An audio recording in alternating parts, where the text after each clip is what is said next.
essentially it's my own conviction and belief that a worker is always a worker.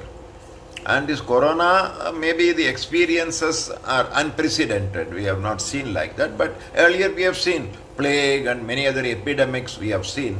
And still the world has moved on. So maybe for this also now some solution will come. This is only, I believe, a temporary one. But it has raised a lot of questions for trade unions and bank employees and for everybody that we will come to that. But the point is that number one, because of corona, there are some new questions that have come which are raising new challenges. But the basic challenges that are faced by the bank employee will continue to remain. Because even today, he is sought to be exploited. Even today, he is sought to be not paid the fair remuneration. Even today, he is facing problem. So in 1946, bank employees faced problem.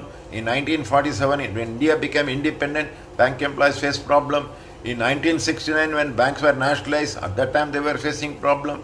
In 2020, we are facing problem. So a worker means essentially that he will be facing challenges to his job security, to his economic survival, for his demands, etc. So that is not going to change either before corona or after corona. The same problem will continue, but the type of problems may undergo a change. That we shall definitely deal with that. But the point is today, what are the challenges that bank employees are facing? For example, that Indian banking industry is playing a very crucial role. We are saying for the past 5 days that the government has announced, Madam Finance Minister has been announcing so many measures, economic measures. But every measure, there is a reference to a bank. MSME banks, small scale industry bank, then this street vendors bank, industry bank, agriculture bank, jobs bank, everything bank. So even today banking is so vital, so important. So naturally it is very essential that we understand what the challenges that the banks themselves are facing. Today the government, today morning she has spoken that there will be more and more private capital, there will be more amalgamation, more and more policies will change in favor of privatization. So this is going to be a problem, a challenge, because we have seen banking in India before nationalization. We are seeing banking, the expansion during nationalization. We are also seeing the challenges where the government once again wants to go back to the previous era of private sector banking. So these challenges are very, very important in addition to his traditional challenges that he will be facing to maintain himself, his economic conditions, etc. The challenge that the banks are facing will also be challenge that will be faced by the bank employee. And today, again I am coming to that. For example, banks are now attracting a lot of young people. There are a lot of questions I know that people will be asking, that my present wages are not adequate, it is not enough, etc. We are pursuing. Now we are in the process of our next 11th bipartite wage revision, that almost in ending stage. Because of the corona problem, negotiations have stopped. Now our priorities are different. When country is suffering, when people are suffering, the total focus is changed. So we are not talking about that. One normalcy is there, then we are going to do that. That's our job. That's our regular job. We shall do that. We shall definitely take care. AIBA will take care. In each bank, our unions are taking care. That fundamental challenge will continue. So long as banks are there, our Indian system, naturally these challenges will continue. But the point is that the type of banking that we will be delivering, that is going to undergo a change. Now, for example, as we are talking through digital platform, same thing maybe that will be expedited. I foresee that physical banking, the emphasis will be less, and digital banking emphasis will be more. So, for one reason, the government wants digital banking. One reason, the managements may prefer digital banking. For another reason, customers may prefer digital banking. But how much we can really adapt ourselves to digital banking without affecting the job generation potential capacity of the banking industry. Banking industry is a very important sector where it is giving jobs for lakhs and lakhs of people. In 69 we are hardly 1 lakh total bank employees, and today we are 10 lakhs. It is all because of nationalization. So if for young people their salary has to improve, that's important. At the same time, if the jobs have to grow further, then naturally the digital banking will seriously impact on the job generation capacity of the banks. Similarly, privatization. The jobs will not be generated. Why talk of privatization? Even consolidation. Normally in the banking industry, we find that about 70, 75, 80,000 people intake will be there. But now we have seen some mergers in the last 2-3 years. And now the intake has come down to 11, 12,000. This year they were supposed to take only 12,000 people. That means consolidation will reduce employment. Privatization will reduce employment. So these are all very, very important. While my job is important, my wages are important, more and more job for the young people, because India is still a very young society and such good jobs are not available elsewhere. Government even today they have said that they are going to further reduce the permanent posts. In public sector the jobs are not being created.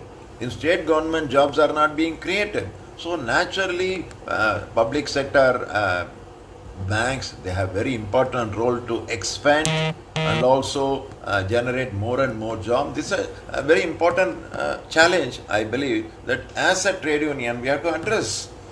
And there also what type of job that we are generating. Earlier it was all casual temporary job.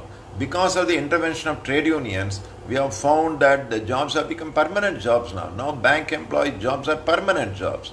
Now they want to change it because the government policy is fixed term employment. The government is not serious about permanent jobs. So now slowly there is a very big challenge that, for example, we have the bank mitras or the banking correspondents. They are not regular permanent employees. They are doing the same job of the other employees, but their job is not secure. They are contract employees. Similarly, in a very big way, some of the banks are now taking contract employees, cost to company employees, especially in private banks. So these are also challenges that in the coming period we have to see. Whatever we could achieve, slowly they want to take away, because that is the basic philosophy of the changing political scenario in our country. So these are definitely, whether corona or otherwise, these are all going to impact. So job generation is very, very important. Number two, the social banking. Bank employees have to keep this in mind. It is not only salary, the social orientation of banks are very important. Banks have to be in public sector. Why? Even today we are finding in our country, there are people who are downtrodden. There are people who are economically very poor. There are people who have been for centuries denied employment only because of their caste, etc. So thanks to the public sector character, thanks to the nationalist banking, so all these people are today getting as a rightful employment in the banks under reservation policy. So if banks will be privatized, if I don't take the ownership of banks as a challenge, I don't fight, then I will remain in the bank, but ownership will change. Once ownership will change from government to private sector, this important achievement of extending jobs to the underprivileged people, economically downtrodden people who have been denied for centuries education and job, they will be left out. So India has not reached that stage where all are equal. Even today there are people who are underdogs. So for that reason also it's very, very important that the challenge to the ownership is very important. Similarly, the character of banking, it must benefit the ordinary people, the small people, because we find that the total deposits to the bank is 130 lakh crores of rupees.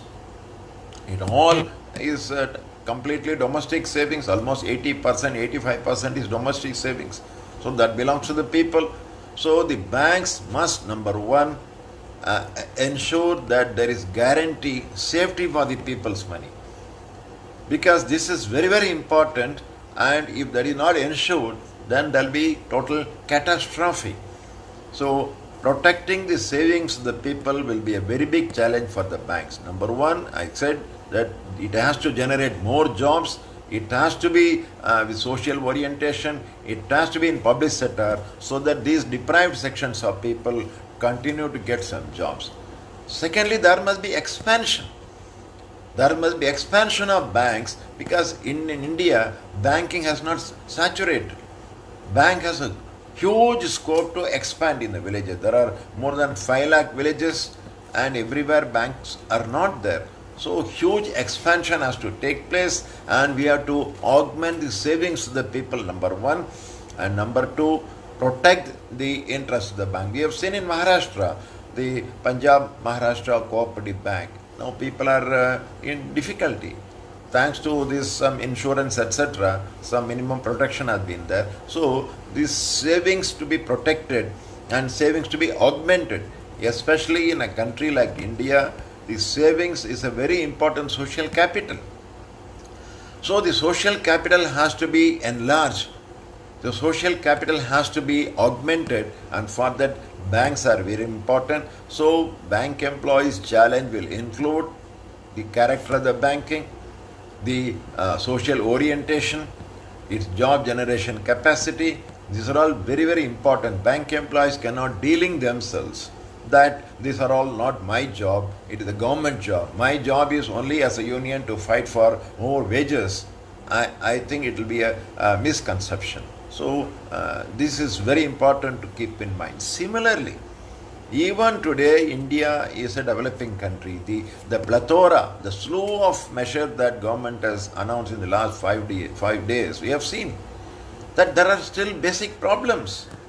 And how these problems can be, impacted, the banks have a very important role to play. That means the credit policy of the banks are also very important. It cannot be simply commercial banking that you collect some money from the people and give loan to somebody and make some profit and go away. The public sector banks are very important from this point of view of augmenting the money, of safeguarding the money, and also extending the money to the neediest sector. Even today, why yesterday FM spoke about the crisis in the agriculture. In the budget also she spoke. Earlier Arun Jaitley ji also spoke that we have to double the farm sector income. Why? Because it is very less. So banks in a very big way have to take care of the agriculture. Similarly, unemployment is a huge problem. In Corona, people have lost. During demonetization, people lost. In the new economic scenario, people are losing jobs. But the point is, in India, we need more jobs. Why? Because India is a young society. India is one of the youngest societies in the world. So we need to create more jobs. And one is direct employment through government, through public sector banks and all those things. But public sector banks have also created a huge indirect recruitment by giving loan to small industry, medium industry, village industry, cottage industry. Crores of jobs have been generated. So even now that role is very, very important. So that is why we believe that there is a challenge today to the concept of priority sector. There have been a lot of recommendations. Why there may be priority sector? Those who can afford to take loan and repay the loan, they should take. Why there must be segmentation of priority? But agriculture has to be a priority. Job generation has to be a priority. Poverty reduction has to be a priority. Women empowerment, very important. Rural development, very important. health, education, infrastructure, exports, they continue to be a priority, and that orientation of the banking, credit